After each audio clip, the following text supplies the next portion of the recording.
Hi guys, samahan niyo naman kami ulit sa panibagong araw. Today's vlog ay pupunta si Amit sa kanyang labor department kasi naalala niyo nung nakaraang vlog ay nabanggit ko na disgrasya siya sa trabaho niya. So pupunta siya doon at may appointment siya. Tsaka pupunta rin kami doon sa follow-up check-up ni Aryan nung nakaraang pumunta kami ng doktor. So ayan, nakapagluto na po ako ng lunch namin para pagbalik ko mamaya, kakain kami. Tsaka yan si Aryan, pinakain ko muna tapos niyang maligo. So, hindi po namin isasama ngayon si little girl. May iwan siya dyan kay ate. Tinawag namin siya mag-part-time, mga 3 hours. So, ayan. Nagluto pala ako ng adobong manok, tapos ginisang gulay na halo-halo kasi para makakain si ate ng lunch. Tsaka pag uwi namin, kakain na lang ako. So, ayan po, nandito na kami sa pedia. So, hinihintay lang namin yung tawag ng doktor. So, ayan nga, okay naman yung follow-up check-up ni Aryan. Tapos, rinisitahan kami ulit ng gamot niya tsaka sa sipon. Kasi meron pong sipon si Aryan no, nag-i-start pa lang.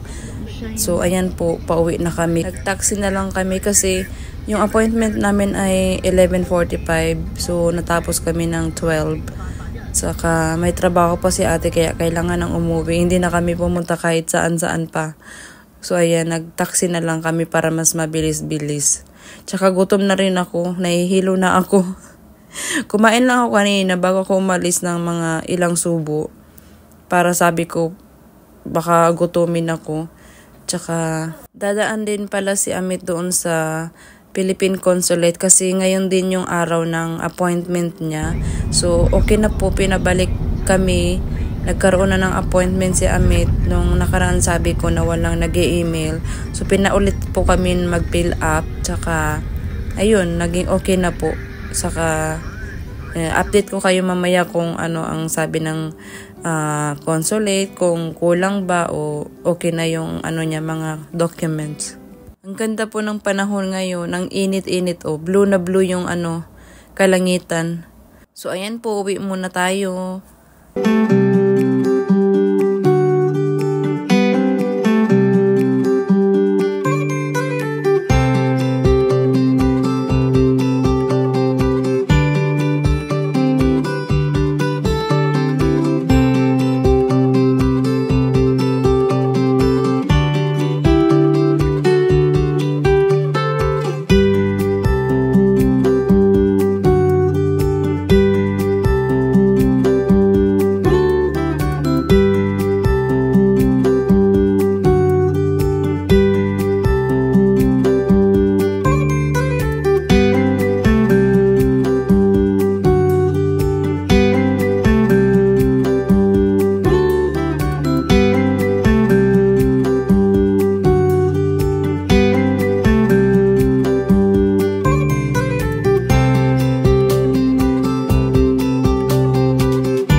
Guys, nasa bahay na nga tayo, tsaka nakaalis na rin si ate.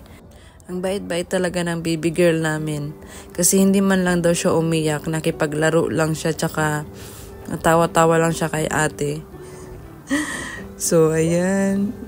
Karga-karga lang tayo. Habang yung kuya ay ko alam kung nagbabasa o tinitingnan niya yung sasakyan o tinan mo kinis niya. Itong mga time na to guys, masama yung pakiramdam ko mga ilang araw na. May may ubo sipon. So kailangan ko pa rin maging masigla. Kasi dalawang bata yung hinaalagaan natin. Ganon din si Amit. Nagkasakit din siya nakaraang araw. Kasi pabago-bago na yung klima. Mainit, umulan, tapos mahangin, malamig. So, ayan. Nakatulog kami dyan kanina.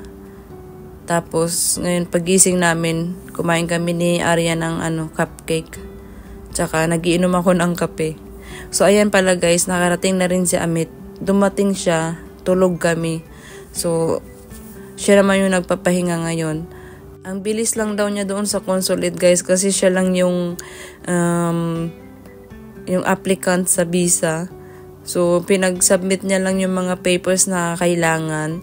Tsaka, ang visa daw ay darating mga 2 weeks. So, malapit na kaming umuwi. Meron ng visa, meron ng lahat. Meron ng passport, lahat. Si Arya meron na. So, hinihintay na lang namin yung araw ng pag-uwi namin. Mixed emotion na naman ang pag-uwi ko kasi may lungkot at may saya. Malalaman niyo po yan kung bakit ako malungkot sa pag-uwi. So, ayan po. Hanggang dito na lang ang ating vlog for today. Maraming salamat. See you sa next vlog. Bye-bye.